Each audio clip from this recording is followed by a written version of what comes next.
Hello everyone, welcome to Sant Tukaram National Model School, Latur. Dear students, do you know what is meant by natural resources? Materials or the forms of energy available in the nature that support life and meet people's needs are the natural resources. These resources are available on the surface of the earth, deep inside the earth, or around the earth.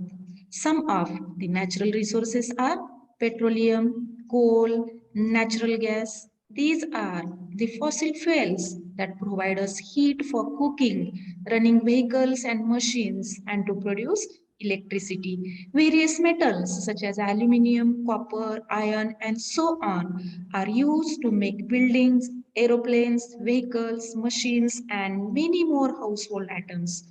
Rocks, stones, and sand are the natural resources useful for the construction of houses, dams, and roads. On the other hand, air, water, and sunlight, the main source of heat and light for us, are the resources that support the life on the earth.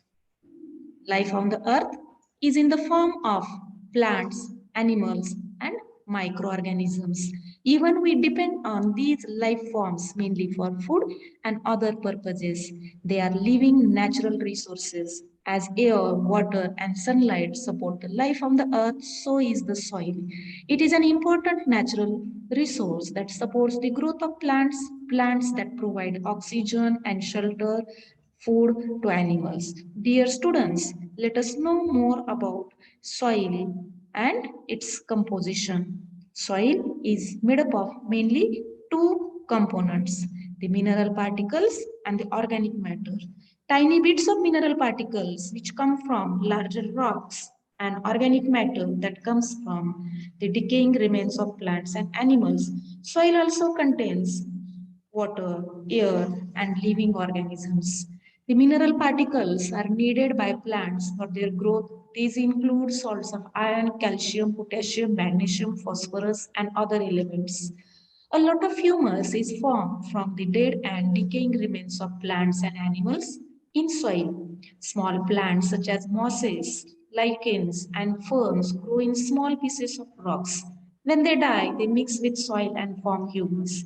Humus is dark brown in color. It provides the necessary organic nutrients to soil. It also improves texture of the soil and prevents minerals being washed away by rainwater. Humus provides food to earthworms and decomposes. Water and air are needed for soil organisms to survive. Some of the soil organisms in the soil are earthworms, millipedes, centipedes, ants, termites, decomposers such as bacteria and fungi. Living organisms, they live everywhere on the earth. Actually, more organisms live in the soil than above it. Living organisms are useful as well as they are harmful to the plants.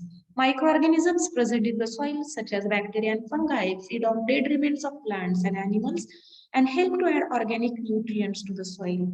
But some soil organisms, such as millipedes and centipedes, are harmful as they destroy the roots of the plants.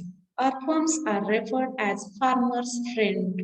Earthworms, they burrow the soil and allow air to enter and play in the soil. Even water drains from such soil. They form channels in the soil for roots to spread through. This improves the soil texture. It maintains the fertility of the soil.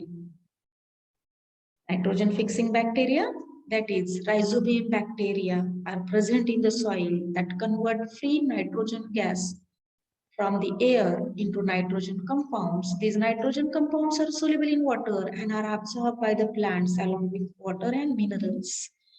These nitrogen compounds are used by plants for their growth and also to prepare proteins. Thank you.